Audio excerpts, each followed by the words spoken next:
Have you ever witnessed injustice so blatant it left you speechless? "Ma'am, I need to see your boarding pass again," the flight attendant said with a dismissive tone. Her eyes narrowed as she examined the ticket. "Your boarding pass has to be confirmed first before you're allowed to board. So, you can't board this plane yet. Step aside for others to board." Elise, the black CEO, extended her boarding pass again, her expression calm despite the storm brewing inside her.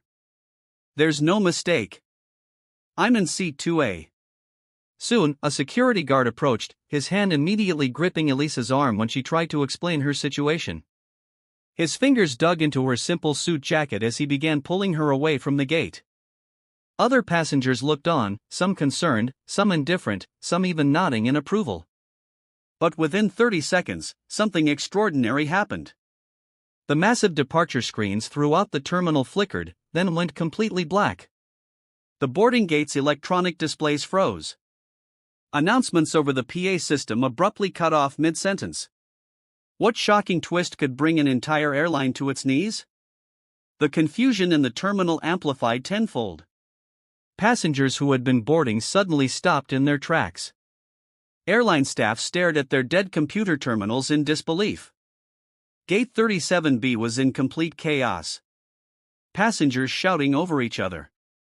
Carry-on luggage scattered across the waiting area. Airline staff frantically trying to maintain order but failing miserably. This wasn't just your typical flight delay frustration. Something much bigger was unfolding. This story gives the biggest karma that happens when a woman that was thought to be nothing and denied boarding the plane powerfully revealed who she was and made the airline regret their decision. Have you ever been discriminated against at the airport? Share your experience in the comments. And if you stand against prejudice and injustice, hit that subscribe button right now. Type justice in the comments and tell us where you're watching from, because this story of justice is just getting started.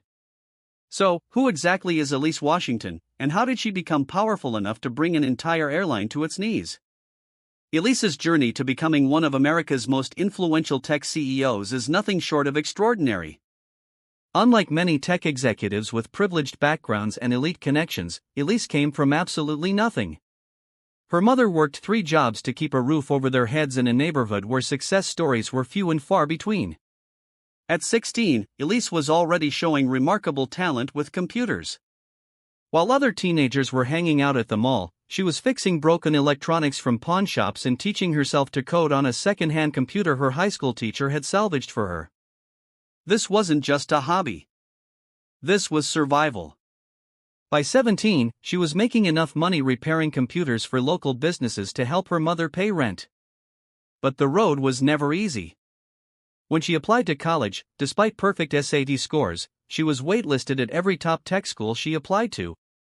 When she finally did get into Northwestern on a partial scholarship, she had to work 2 jobs while carrying a full course load. After college, the pattern continued. At her first tech job, she watched as her white male colleagues with less experience were promoted above her. When she created an innovative scheduling algorithm that saved the company millions, her manager took credit for it. When she spoke up, she was labeled difficult and not a team player. But Elise doesn't break, she builds. Instead of fighting a system designed against her success, she created her own system. At 28, she mortgaged everything she owned to start Nexus Technologies. The company's first office, her studio apartment, her first employees, 3 fellow graduates who believed in her vision enough to work for equity when she couldn't afford salaries. 15 years later, Nexus Technologies employed over 5,000 people globally, reported profits of $1.2 billion. Elise Washington wasn't just successful. She was a force of nature who transformed an industry. The morning of our story, Elise was preparing for what might be the most important deal of her career. In her penthouse apartment overlooking Central Park, she packed lightly for her trip to Singapore. The Global Tech Innovation Summit wasn't just another conference. It was where Elise would deliver the keynote address that would secure a $500 million investment from the Singapore Sovereign Wealth Fund. This investment wouldn't just expand Nexus Technologies, it would fund their most ambitious project yet. But unlike many executives who travel with an entourage, Elise preferred traveling alone on long international flights. It gave her time to think, to prepare, to strategize for the 20-hour journey ahead. She dressed simply, comfortably, but professionally. Black trousers, a silk blouse, and a tailored blazer she could remove during the flight. Her only luxury was a pair of handcrafted leather loafers. What Elise didn't know as she headed to the airport that morning was that her path would cross with Bradley Winters, CEO of SkyGlobe Airlines, a man whose leadership was driving his company straight into the ground. SkyGlobe Airlines was once the pride of American aviation. Founded in the golden age of air travel, it had built its reputation on luxury service and exclusive experiences. Their slogan, "The Sky's Elite," had once represented aspiration. Now, under Bradley Winters' leadership, it had become something else entirely. At 68, Bradley Winters was a third-generation airline executive. His grandfather had founded SkyGlobe. His father had expanded it, and Bradley had inherited the CEO position almost as a birthright. With silver hair always perfectly coiffed and bespoke suits from London tailors, Bradley looked the part of the distinguished executive. But appearances can be deceiving. That morning, Elise's town car pulled up to the departures terminal. She tipped the driver generously. Rolling her carry-on behind her, she entered the terminal, unaware that this routine business trip was about to become anything but routine. Her day of frustration began the moment she stepped through the revolving doors of LaGuardia's Terminal B. Having flown first class hundreds of times before, she approached the premium check-in area, a separate section with plush carpet, minimal lines, and staff trained to cater to SkyGlobe's highest-paying customers. But before she could even reach the counter, the gate agent intercepted her. "Economy check-in is that way, ma'am," the agent said with a dismissive gesture toward the long snaking line where dozens of passengers waited. Elise paused, took a controlled breath, and politely responded, "I'm flying first class to Singapore." She held up her digital boarding pass on her phone as evidence. The agent barely glanced at it. "Economy check-in is that way," she repeated, this time with visible impatience. It was the first little cut of the day, a small moment that most white travelers would never experience. Elise didn't argue. Instead, she walked to the premium counter anyway and was greeted by a different agent who processed her check-in without issue, though not without first double-checking her booking with visible surprise. After checking her larger suitcase, Elise headed to security with just her designer carry-on and briefcase. The premium security lane was nearly empty, a perk of first-class travel that usually made the exorbitant ticket prices worth every penny. But as Elise approached the TSA checkpoint, an agent waved her out of the premium lane. Random security check. "Ma'am, you'll need to go through enhanced screening." Police watched as three white businessmen in expensive suits walked through the premium lane without a second glance from the same TSA agent. She looked around at the randomly selected travelers in the enhanced screening line. Every single one was a person of color. When her turn came, the male TSA agent's pat-down went well beyond standard procedure. His hands lingered too long. He checked the same areas multiple times. His touch was firmer than necessary. This humiliation burned inside her, but Elise maintained her composure. She'd learned long ago that showing anger would only make things worse. She'd be labeled as the angry black woman, giving them justification for their treatment. As she collected her belongings after the screening, she immediately noticed something was missing. Her watch. Not just any watch, but a custom-designed Patek Philippe worth over $60,000. It had been a gift to herself when Nexus Technologies went public. More than its monetary value, it symbolized everything she had overcome. "Excuse me," she said to the TSA agent. "My watch is missing." The agent barely looked up. If it was there, it would have come through. It was there. "I placed it in the bin myself." What followed was 15 minutes of Elise insisting on reviewing security footage while agents suggested she must have forgotten her watch at home. Finally, after she refused to move and threatened to call her attorney, a supervisor miraculously found the watch in a separate bin, one that Elise had never used. By the time she reached Gate 37B, boarding for her flight to Singapore had already begun. Despite the delays at security, she still had plenty of time to board. First-class passengers are typically boarded first or given the option to board at their convenience. As she approached the first-class boarding lane, a gate agent named Meredith, her name tag clearly visible, looked at Elise with immediate suspicion. "Excuse me, ma'am. This lane is for our first-class passengers only." Elise held up her boarding pass once again. "Yes, I'm aware. I'm in seat 2A. Meredith took the boarding pass and scrutinized it as though it were written in a foreign language. She frowned, then looked up at Elise with obvious disbelief. "One moment, please." She picked up a phone and spoke in hushed tones, occasionally glancing up at Elise with narrowed eyes. By now, several passengers had begun to notice the interaction. A supervisor approached, a man in his late 50s with a permanent scowl etched into his face. His name tag read, Richard Bronson, Customer Service Supervisor. "Is there a problem here?" he asked, directing his question to Meredith rather than to Elise. "She says she has a first-class ticket," Meredith replied, emphasizing the word says, as though Elise's claim was dubious at best. Richard took the boarding pass and eyed Elise from head to toe, taking in her comfortable but clearly expensive travel attire. "Ma'am, are you aware that first-class tickets on international flights are very expensive?" The question hung in the air, its implication clear to everyone within earshot. A few nearby passengers snickered. Others looked uncomfortable, but said nothing. Elise's expression didn't change. "We'll need to verify your ticket. There seems to be some kind of irregularity." He stressed the last word as though he'd caught her in the act of fraud. "What irregularity?" Elise asked. "I'll need to see additional documentation. Passport, credit card used for purchase, and company authorization for the expenditure." This was not standard procedure. This was not required of other passengers. This was harassment disguised as security protocol. By now, several passengers had their phones out recording the interaction. One older white woman muttered audibly, "Just show your papers if you have nothing to hide." Elise provided her passport and corporate credit card, though she rightfully refused to show any company authorization, a document that isn't required by any airline for any passenger, regardless of ticket class. "You'll need to step aside while we verify this information," Richard insisted. "The flight needs to continue boarding." And so as other first-class passengers boarded with nothing more than a cursory glance at their boarding passes, Elise was escorted to a customer service desk away from the gate.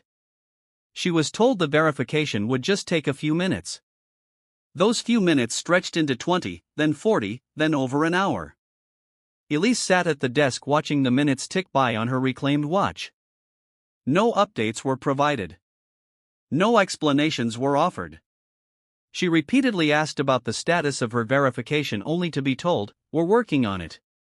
From where she sat, she could see her gate. She could see the final boarding calls being made. She could see the door to the jet bridge slowly closing. But what she could also see and hear was a group of Sky Globe employees huddled at a nearby counter, occasionally glancing her way and laughing. Though they tried to keep their voices down in the busy but acoustically unforgiving airport terminal, fragments of their conversation reached her. "Thinks she belongs in first class. Probably her first time on a plane. Bet she won't be so bold when she misses her flight." Each word was a dagger. But what cut deeper was watching her flight, a flight she had every right to be on in a seat she had paid thousands for, depart without her. The boarding door closed, the jet bridge pulled back. Through the large windows, she watched her plane taxi away. Only then did Richard return to the desk. "I regret to inform you that while we were verifying your information, your flight has departed," he said without a hint of actual regret. "Unfortunately, you missed your boarding time." Elise's voice remained steady despite the rage and hurt building inside her. "I missed my boarding time because your staff deliberately detained me on false pretenses." Richard ignored her accusation completely. "We can rebook you on the next flight to Singapore, which departs in approximately 5 hours. However, I'm afraid the first class is fully booked. We can offer you an economy seat." This was the final insult, not just denying her the seat she had paid for, but downgrading her while pocketing the substantial difference in fare. "Show me the booking system," Elise demanded. "I want to see the first-class manifest for that flight." "Ma'am, I'm not authorized to." Show me the system, Elise repeated, standing now, or I'll have my company's legal team check every record for that flight. Her calm confidence must have rattled him, because to her slight surprise, Richard turned the monitor toward her. Whether he thought she wouldn't understand what she was looking at, or whether he simply panicked, we'll never know. But what Elise saw confirmed her suspicions. There were 3 open seats in first class on the next flight. You're lying to me, she said simply. There are 3 available first-class seats. Richard quickly turned the monitor away. Those are blocked for operational reasons. What operational reasons? I'm not at liberty to discuss. Discriminatory reasons? Elise said, her voice rising just enough to be heard by nearby passengers. You prevented me from boarding my original flight, and now you're lying about availability to keep me out of first class on the next one. Several other travelers had stopped to watch the confrontation unfold. Some had their phones out, sensing that something significant was happening. I demand to be rebooked in first class on the next flight as compensation for missing my original flight due to your staff's actions, Elise stated firmly. Richard's face flushed red. Ma'am, I'm going to have to ask you to lower your voice. I will not be silenced when I'm being discriminated against, Elise replied, her voice perfectly controlled, but carrying enough to be heard clearly by those around her. That's when Richard made the call that would ultimately destroy his company. He signaled to security. 2 guards approached rapidly and the taller one immediately grabbed Elise's arm with unnecessary force. Ma'am, you need to come with us now, he said gruffly. Take your hands off me, Elise said. I have done nothing wrong. The guard tightened his grip, yanking her away from the counter. The sudden movement caused Elise to lose her balance, and her phone and documents scattered across the floor. As she bent to retrieve them, she noticed a familiar figure watching the scene from a short distance away. Even without the media photos she'd seen, she would have recognized Bradley Winters by his air of entitlement alone. The Sky Globe CEO was observing the situation with what could only be described as satisfaction. As the security guards continued to usher her away, she heard Bradley turn to a colleague and mutter words that would soon come back to haunt him. Some people just don't know their place. It was at that precise moment, as she was being forcibly escorted through the terminal while other passengers stared and whispered, that Elise's phone rang. What would you do if you were in Elise's shoes? Would you have agreed to board the next flight in economy, or would you stand your ground to remain in first class? Share your thoughts in the comments below and don't forget to hit that subscribe button now to not miss these stories, brought to you by Dark Stories. Elise Washington carefully gathered her scattered documents from the floor. Her movements deliberate and unhurried despite the security guards looming over her. Her phone continued to ring, the custom ringtone indicating it was Marcus Chen, her chief strategy officer. This wasn't a call she could ignore, even in the midst of chaos.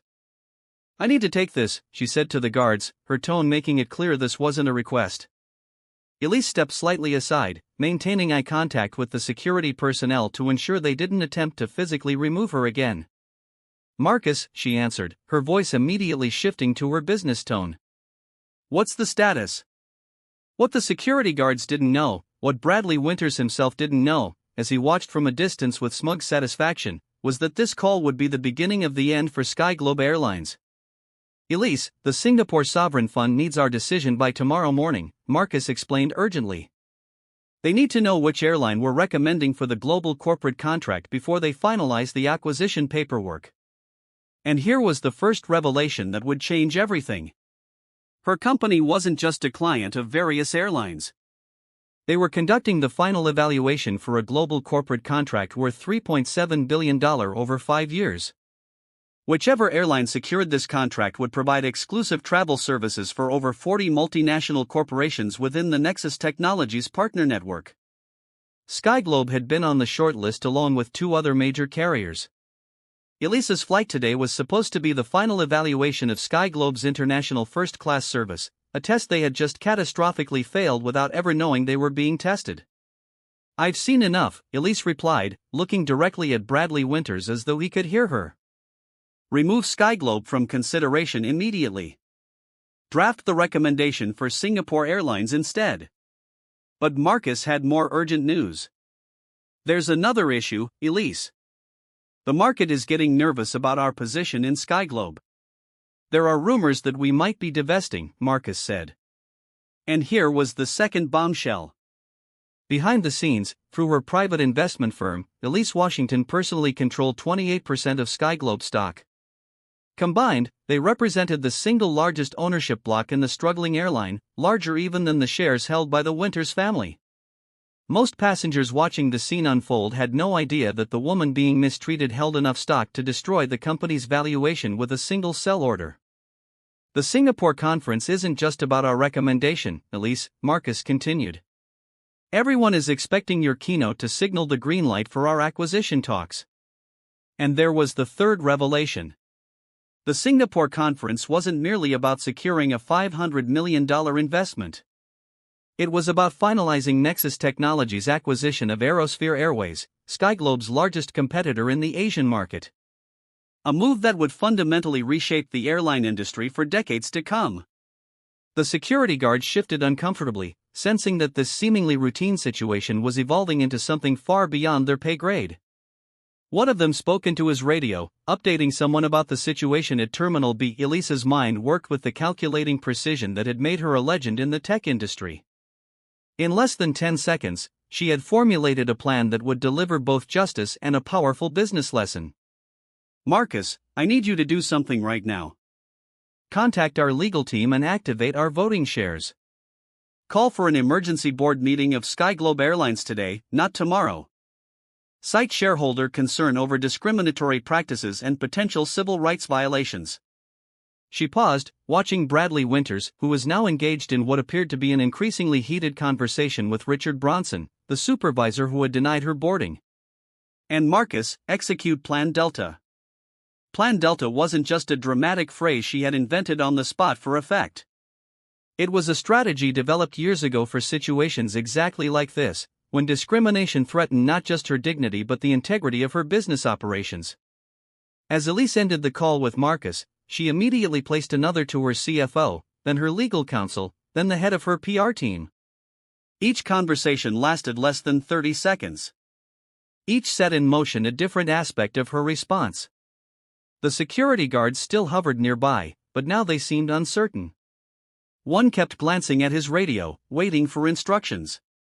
The other was openly staring at Elise with growing recognition, as though trying to place her face. Across the terminal, Bradley Winters was now gesturing angrily in Elise's direction while speaking to an airport police officer. From his body language and occasional glances her way, it was clear he was trying to have her removed from the airport entirely. She's being disruptive and threatening our staff, Bradley's voice carried across the space as his volume increased with frustration. I want her escorted out of this terminal immediately. Unfortunately, a small group of passengers, the same ones who had been recording the confrontation earlier, began to vocally support Bradley's demand. Get her out of here, a middle-aged man in a golf shirt called out. Some people don't know how to behave in public. She's holding up everyone else, a woman added. And then the ugliest comment of all, shouted by a red-faced man who seemed emboldened by the growing hostility. Go fly with your own kind. The naked racism hung in the air, shocking even some of those who had been quietly judgmental before. A few passengers looked down, uncomfortable with the explicit hatred now on display. Others moved away, not wanting to be associated with such blatant bigotry. But something unexpected happened when the airport police officer approached Elise. Instead of immediately moving to escort her out, he hesitated. His eyes widened slightly with recognition. Miss Washington, he asked quietly. Elise Washington from Nexus Technologies. The officer, whose name tag read, Officer James Taylor, had recognized her from a recent cover feature in Business Weekly magazine, highlighting the most influential black executives in America. You were just on the cover of Business Weekly, he continued, keeping his voice low. My daughter did her school report on you last month. She wants to be a software engineer because of you. This small moment of recognition, of being seen as who she truly was rather than what biased assumptions made her out to be, changed her reaction. Officer Taylor positioned himself subtly between Elise and the increasingly hostile group of passengers. It wasn't obvious, but he had made a choice about whose safety he was prioritizing. And then it began. Throughout the terminal, the electronic departure boards flickered. The screens showing CNN Airport Network in the waiting areas momentarily went black, then returned with breaking financial news. The chyron at the bottom of the screen told the story. Breaking, SkyGlobe Airlines shares dropped amid rumors of major shareholder sell-off. Travelers throughout the terminal began to notice, pointing at the screens and murmuring to each other.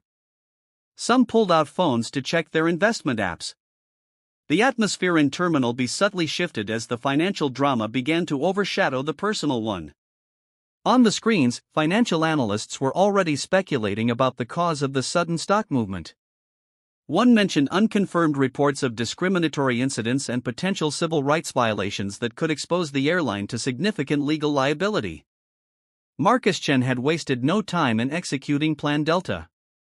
Bradley Winter's phone rang, then rang again and again. His face, already flushed with anger, now drained of color as he glanced at the screen of his phone. He stepped away to take the call, his entire demeanor transforming from aggressive to defensive in an instant. The SkyGlobe CEO paced back and forth, occasionally glancing toward Elise with growing recognition and alarm. Whatever he was hearing on the other end of that call was clearly devastating news. Across the terminal, other SkyGlobe executives who happened to be at the airport that day were receiving similar calls. The panic spread visibly among staff as word traveled through hushed whispers and wide-eyed glances. Then a new commotion at the terminal entrance drew attention. A group of men and women in immaculate suits marched purposefully through the doors, led by a young woman in her 30s with the confident stride of someone who navigated corporate battlefields daily. Samantha Rivera, Elise's executive assistant, had arrived with reinforcements. Behind her walked 4 members of Nexus Technologies' legal team, each carrying leather portfolios and wearing expressions that would make any corporate executive reconsider their life choices. Samantha spotted Elise immediately and moved directly toward her. The legal team following in perfect formation. "The documents you requested," Samantha said, handing Elise a slim leather portfolio, "and the board members have been notified. They're assembling via video conference in 30 minutes. Elise nodded, taking the portfolio and opening it to review its contents. Inside were printouts of SkyGlobe's own non-discrimination policies. With her team now beside her, Elise straightened her jacket and began walking, not toward the exit as Bradley had demanded, but back toward Gate 37B where her confrontation had begun. Officer Taylor made no move to stop her. The security guards looked to each other uncertainly, receiving no clear instructions through their radios as the chain of command at SkyGlobe was now in disarray. Elise walked with purpose, her legal team flanking her like an honor guard. Passengers moved aside, some recording with their phones, others watching with the fascinated expression of people witnessing history without fully understanding it yet. As she approached the gate area, the airport's PA system crackled to life. "Attention all passengers. Due to an administrative action, all SkyGlobe Airlines flights are temporarily grounded. SkyGlobe passengers should stand by for further information. We apologize for any inconvenience." The announcement repeated in Spanish, then Mandarin, then French. Throughout the terminal, SkyGlobe passengers looked up in confusion and growing anger. Gate agents were suddenly bombarded with questions they couldn't answer. The airline's operations had effectively frozen in place. Bradley Winters, still on his phone at the far end of the terminal, looked up at the announcement with an expression of pure horror. In that moment, he finally connected the dots between the woman his staff had discriminated against and the financial catastrophe now unfolding around him. Elise hadn't just been denied boarding or a seat in first class. She had been denied her dignity.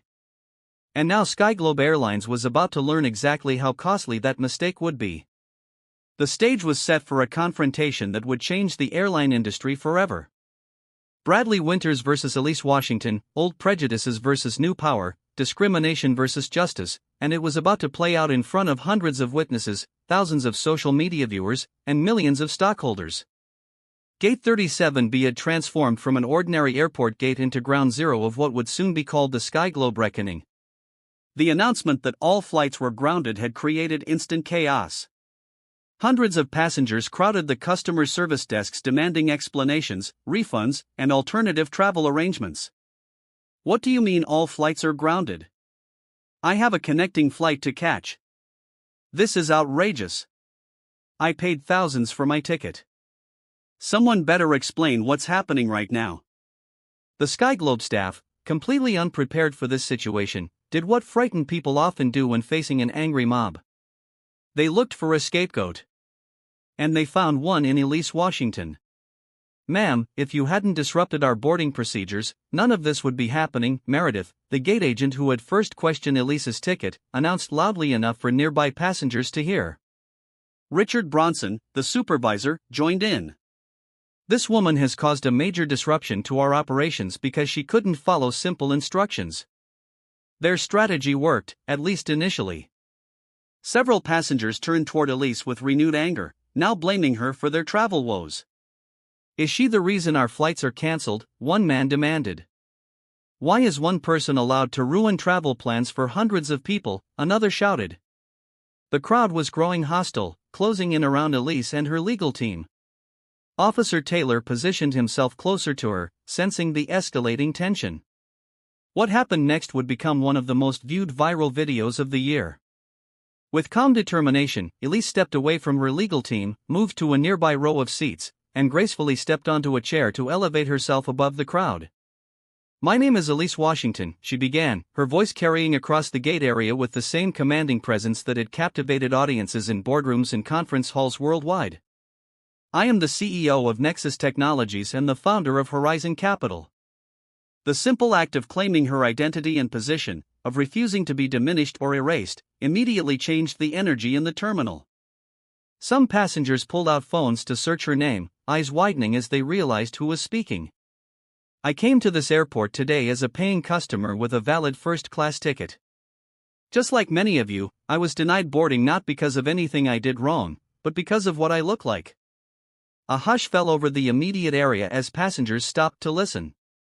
Even those who had been hostile moments before seemed compelled by her dignified presence. "What happened to me today is not unique. It happens to people who look like me every day in airports across this country. The difference is that today it happened to someone with the power to demand accountability." At that precise moment, Bradley Winters arrived at the gate, breathing heavily from having rushed across the terminal. He froze at the sight of Elise, standing elevated above the crowd, commanding the attention of everyone present, attention that as CEO he believed should be his alone. A Sky Globe executive leaned in and whispered urgently in his ear. Bradley's expression shifted from anger to shock to something resembling fear as he finally understood exactly who Elise Washington was and what power she wielded over his company. The situation escalated further as the first media crews arrived, local news stations that had been tipped off about a developing story at LaGuardia. Cameras and microphones appeared, reporters pushing through the crowd to get closer to the action. Bradley immediately moved to intercept them. "This is a private matter concerning Sky Globe Airlines. No media is permitted in this area." But Officer Taylor stepped forward. "This is a public terminal, sir. The media has every right to be here as long as they don't interfere with security operations." The cameras turned instantly toward the confrontation between Bradley and the officer, capturing the Sky Globe CEO's growing frustration and panic. Elise continued speaking, now aware that her words were being broadcast beyond just the terminal. "Today, Sky Globe Airlines showed its true colors, not just to me, but to all of you, and now to the world. What you may not know is that through my investment firm, Horizon Capital, I control 28% of Sky Globe stock, making me the largest shareholder in the company." Gasps and murmurs spread through the crowd. Several passengers who had been hostile now looked decidedly uncomfortable. Bradley Winters pushed through the crowd, desperate to take control of the situation. He reached the area where Elise stood, his face a mask of forced cordiality. "Miss Washington," he began loud enough for the cameras to catch. "There's clearly been a terrible misunderstanding. On behalf of Sky Globe Airlines, I want to personally apologize for any inconvenience you've experienced today." Elise looked down at him with the calm gaze of someone who had dealt with men like Bradley her entire career, men who believed a simple apology could erase deeply ingrained patterns of discrimination. "This isn't about inconvenience, Mr. Winters. This is about systemic discrimination embedded in your corporate culture. Discrimination that you have personally fostered and encouraged." Bradley's artificial smile faltered. I assure you, SkyGlobe has strict non-discrimination policies. Policies that exist on paper but not in practice, Elise interrupted. She turned to Samantha, who handed her a tablet. For the past 6 months, my team has been documenting discriminatory incidents on SkyGlobe flights and at SkyGlobe facilities. This was the bombshell revelation no one had anticipated. On the tablet, Elise pulled up a report with dates, times, and details of dozens of incidents complete with photographic evidence and testimony. I sent mystery shoppers on your airlines, people of different races, religions, and backgrounds, all traveling with identical tickets and itineraries. The disparities in how they were treated are not just disturbing, they're legally actionable. Bradley's face had gone from red to pale as the implications sank in. Camera crews pushed closer, capturing every moment of his visible distress. Miss Washington, he tried again, lowering his voice. Perhaps we could discuss this privately. I'd be happy to offer you our corporate jet to Singapore, and we can discuss compensation for today's unfortunate events. Elise's response was measured, but firm. Today wasn't unfortunate, Mr. Winters. It was inevitable. When you build a corporate culture on exclusion rather than inclusion, when you dismiss diversity initiatives as PR stunts, when you tell your colleagues that some people don't know their place, this is the result. Bradley's eyes widened at hearing his own words quoted back to him. You couldn't possibly have heard. I heard everything, Elise stated simply. And more importantly, I've been listening to your passengers, your employees, and the communities you claim to serve. As if on cue, a middle-aged black woman stepped forward from the crowd. I've been flying SkyGlobe for 15 years as a business traveler, she said, her voice shaking slightly. I've been randomly selected for additional screening every single time. An elderly Asian man joined her. They made me change seats last month because a white passenger didn't want to sit next to me. The flight attendant said it was to make everyone comfortable.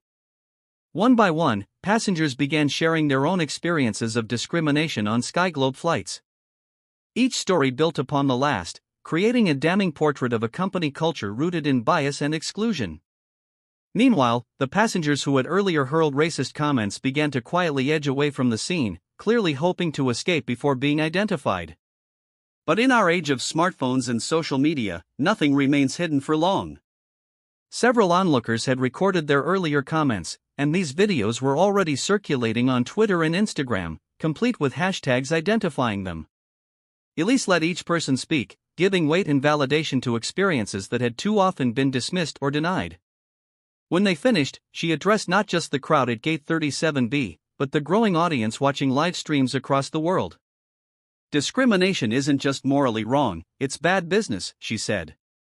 SkyGlobe Airlines has been losing market share for 8 consecutive quarters because it refuses to acknowledge that the world has changed. Today's consumers expect better. They demand better and they deserve better. She turned directly to Bradley. I came here today not just as a passenger but as someone evaluating your airline for a potential $3 billion corporate contract for international business travel. I was also considering a full acquisition of SkyGlobe to expand Nexus Technologies' transportation division. Bradley Winters looked as though he might collapse on the spot. The potential deals she mentioned represented the lifeline his struggling airline desperately needed. A lifeline he had just watched slip away due to his own company's discriminatory practices. But based on what I've experienced and documented, Elise continued, I cannot in good conscience recommend SkyGlobe to my partners or consider it for acquisition. Not without fundamental changes to its leadership and culture. By now, the confrontation had become the top trending topic on social media. Hashtags like #SkyGlobeReckoning and #Elise Washington were trending worldwide. The live streams had hundreds of thousands of concurrent viewers, all watching as decades of discriminatory airline practices were being exposed in real time. The situation escalated further when 3 members of SkyGlobe's board of directors arrived at the terminal. Having been alerted to the crisis, they approached with visible alarm, clearly recognizing the catastrophic damage being done to the company's reputation and stock value with each passing minute. Miss Washington, the lead director said, we understand your concerns and take them extremely seriously. We would like to convene an emergency board meeting immediately to address these issues. Elise nodded. That's exactly what I called for an hour ago. The group moved toward a private airport lounge that had been hastily secured for the impromptu board meeting. As Bradley Winters followed, visibly shaken, cameras tracked his every move. The difference between his confident swagger earlier and his current defeated posture told the entire story without a single word. Inside the airport's premium lounge, now cleared of other passengers, Skyglobe's board members assembled physically and virtually. Large screens showed the faces of directors who couldn't be present in person, but had joined via video conference. Every one of them wore expressions of grave concern. Elise and her legal team laid out their evidence methodically and devastatingly. The documentation was incontrovertible. Emails from Bradley dismissing diversity concerns.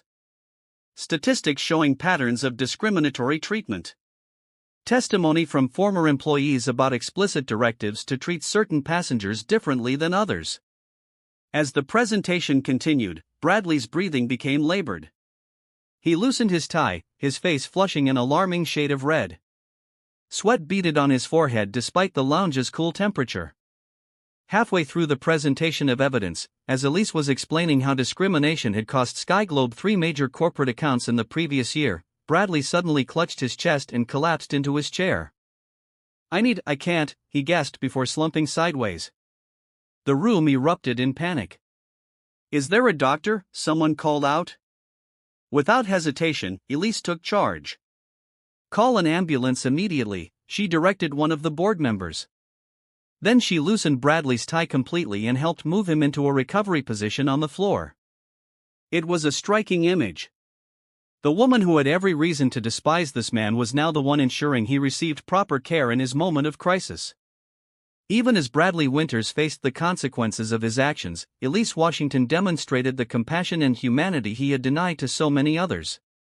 The paramedics arrived within minutes, quickly determining that Bradley was experiencing symptoms consistent with a severe panic attack coupled with extreme stress reaction, not a heart attack as initially feared.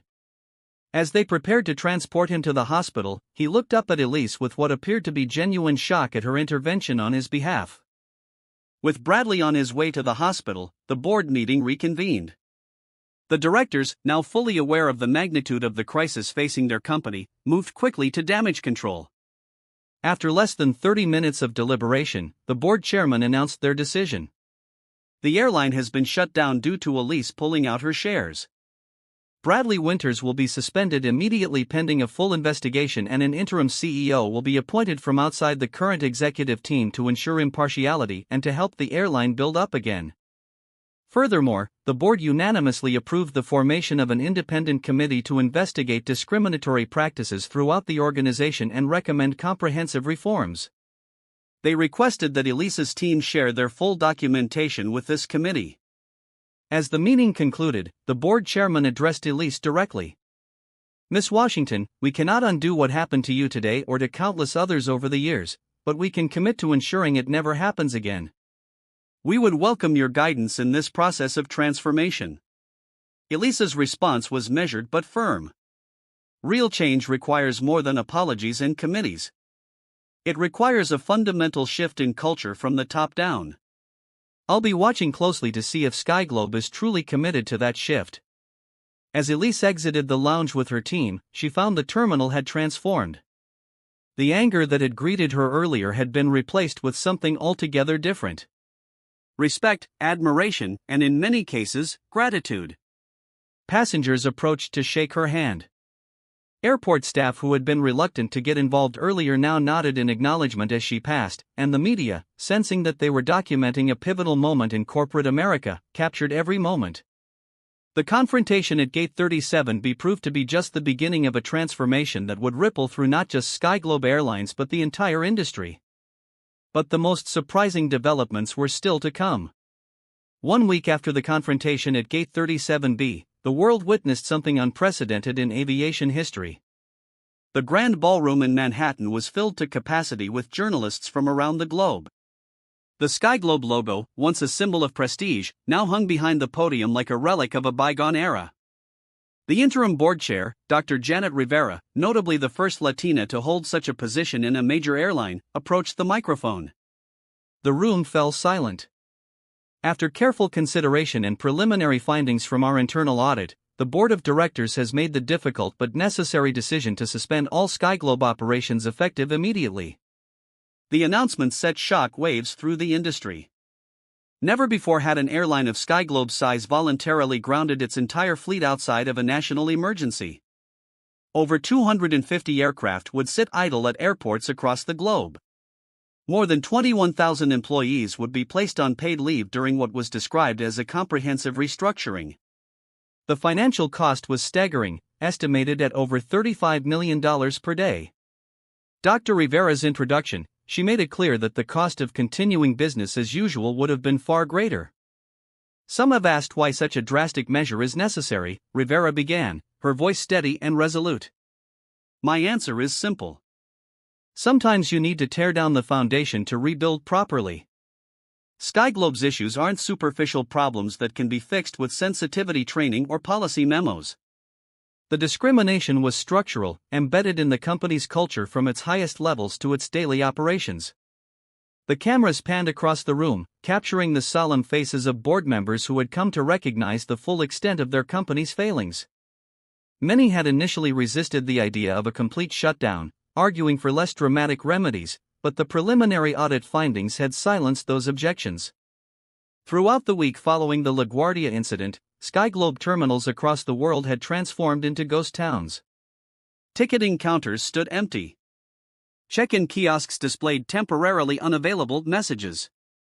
Maintenance hangars were quiet, except for the minimal staff performing essential aircraft preservation work.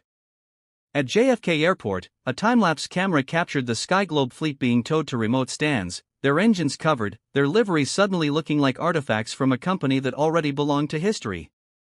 The airline industry, accustomed to continuous operation regardless of circumstances, watched in disbelief as one of its oldest members voluntarily removed itself from the skies. SkyGlobe Airlines will remain closed, Dr. Rivera continued at the press conference, until we have implemented new leadership, new policies, and new cultural safeguards that ensure every passenger and employee is treated with dignity and respect regardless of their race, gender, religion, or background. What few people expected was the profound remorse expressed by some of the very employees who had been part of the discriminatory culture. In an emotional interview with CNN, Meredith Thompson, the gate agent who had first denied Elise boarding, spoke through tears about her own complicity. I've spent 10 years working for SkyGlobe, and I never once questioned the patterns I was participating in, she admitted. We were trained to provide extra scrutiny to certain passengers, but it was never explicitly called racial profiling. It was coded in language about security concerns or passenger comfort. Meredith had since volunteered to join an employee committee working with the independent auditors to identify and address discriminatory practices. I can't change what I did, she said. But I can help make sure it never happens again. Meanwhile, at New York Presbyterian Hospital, Bradley Winters was recovering from what doctors had diagnosed as a stress-induced cardiovascular episode. Television footage showed him watching the press conference announcing the airline suspension, his expression transforming from disbelief to something resembling understanding as the full consequences of his leadership became clear. According to sources close to him, Bradley had been uncharacteristically quiet during his recovery, declining to issue statements or mount a defense of his actions. One hospital staff member reported overhearing him say, "She was right." Though whether he meant Elise or someone else wasn't clear. 2 weeks into the shutdown, the independent auditors released their preliminary findings, and they were even more damning than anticipated. The impact extended far beyond SkyGlobe. Within days of the audit's release, competing airlines began announcing their own diversity initiatives, clearly fearing similar scrutiny. United Airlines launched a comprehensive review of its customer service practices. Delta established an independent oversight committee for discrimination complaints. American Airlines announced mandatory anti-bias training for all staff. What we're seeing, noted aviation industry analyst Maria Chen, is an unprecedented moment of self-examination across the entire airline industry. The SkyGlobe incident has forced every carrier to confront practices they've ignored or denied for decades. 3 months after the LaGuardia confrontation, the transformation of the aviation landscape was evident. The Department of Transportation announced new regulations requiring airlines to track and report data on passenger treatment by race and other demographic factors. Industry associations established certification programs for equity in customer service. Insurance companies began offering lower rates to airlines with robust anti-discrimination programs. At LaGuardia Airport, Gate 37B, where everything had begun, was being renovated. The Skyglobe signage had been removed, but a new sign covered in blue construction wrap bore the teaser, "Coming soon, a new way to fly." Behind the barricades, workers were installing a completely redesigned gate area featuring accessibility enhancements, prayer rooms, multilingual signage, and culturally inclusive artwork. 6 months after operations were suspended, Skyglobe Airlines returned to the skies with new leadership, new policies, and a new commitment to inclusion. Their first flight, symbolically from New York to Singapore, was piloted by Captain Diane Rodriguez, the airline's first Latina chief pilot. Serving as lead flight attendant was Michael Chen, who had previously filed a discrimination suit against the airline, but had returned under the new management. And while Bradley Winters never returned to the aviation industry, sources reported that he had begun volunteering with community organizations focused on economic opportunities for minority youth. A surprising epilogue to a career defined by exclusion rather than inclusion. The airline industry would never be the same. And it all began because one woman refused to accept being denied her rightful boarding and seat. If this story moved you, like and hit that subscribe button right now and share it with others so they can learn too. Brought to you by Dark Stories.